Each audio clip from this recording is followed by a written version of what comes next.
breaking news from CBS 2.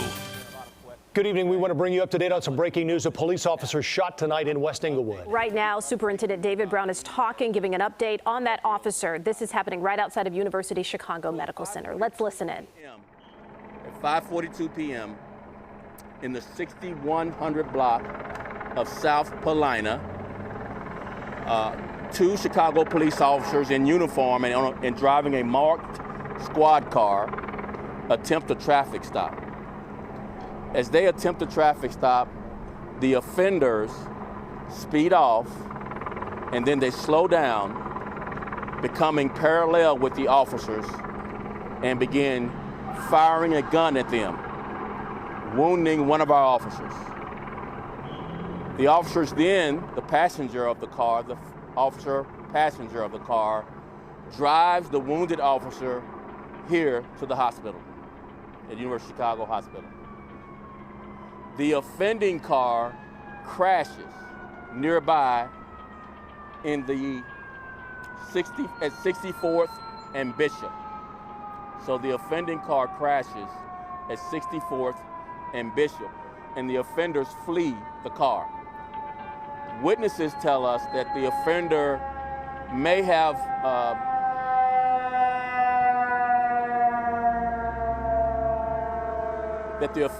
run in several different directions, possibly going into one of the buildings nearby.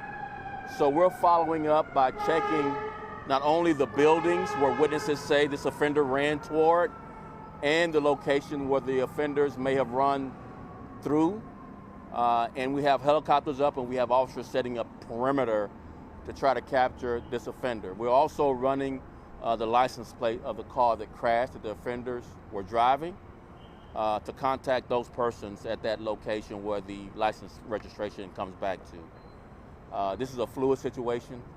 This is as much as we know. Our officers' condition is critical but stable at this point. And we just ask that we all pray for our officers' full recovery. I'll update you as soon as I know more information, okay? Thank you very much. We're not going to be able to answer many more questions. Stable. Pay attention. Critical but stable. Thank you. Where was the officer hit? We're not going to be able to answer that, okay? Thank you very much.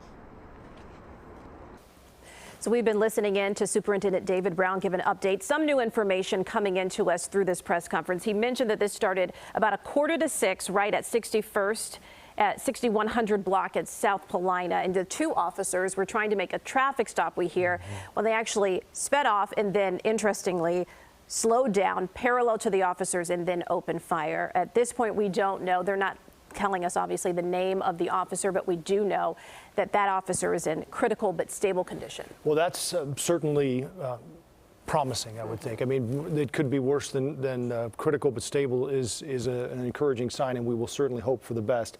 We can also tell you that as far as what happened after this shooting, that's up in the air, and the superintendent didn't add a whole lot more to what happened, but we know our Jermont Terry is on the scene in that area around 64th and Laughlin right now, where it's near where the car that the offenders were driving crashed ultimately. And it was interesting. It sounded like the superintendent said offender, but then later said offenders. So It's unclear how many were in the car that fired the shots. The other interesting fact that came out of there was that it was obviously the officer who was driving who was shot, and it was the officer in the passenger seat who then drove that officer to the hospital. Yeah, had to take control, get into the driver's seat and get that officer there. You're looking live now at the scene that we were talking about. Our Jermont Terry is out here. At last check, Jermont was near 64th and Laughlin. So you can see a major police presence on these blocks at Laughlin, Paulina. The superintendent mentioned Bishop as well. And because of what the witnesses were saying about seeing the potential offenders running possibly into buildings, into homes in that area, there's a large search, we're told, when we heard from Jermont just a few minutes ago. He was telling us that there's a large search going on in that area. And the car, Joe, they were mentioning that there is some sort of license and registration. We don't know at this point whether it is actually a car that was in their possession legally, but they are pursuing that avenue as well. Yeah, so the search continues now. You can see, and Jermont has told us that there is still a very active search in that area for offenders. The superintendent indicating that there's a possibility that at least one of the offenders had gone into one of the buildings in in that area. Yeah, we do have a team there at the University of Chicago Medical Center, and our Dermont Terry on the ground where the incident happened. We will stay on top of this and bring you new developments as they come in, both on air and on our streaming network, CBS News Chicago. This has been breaking news from CBS 2.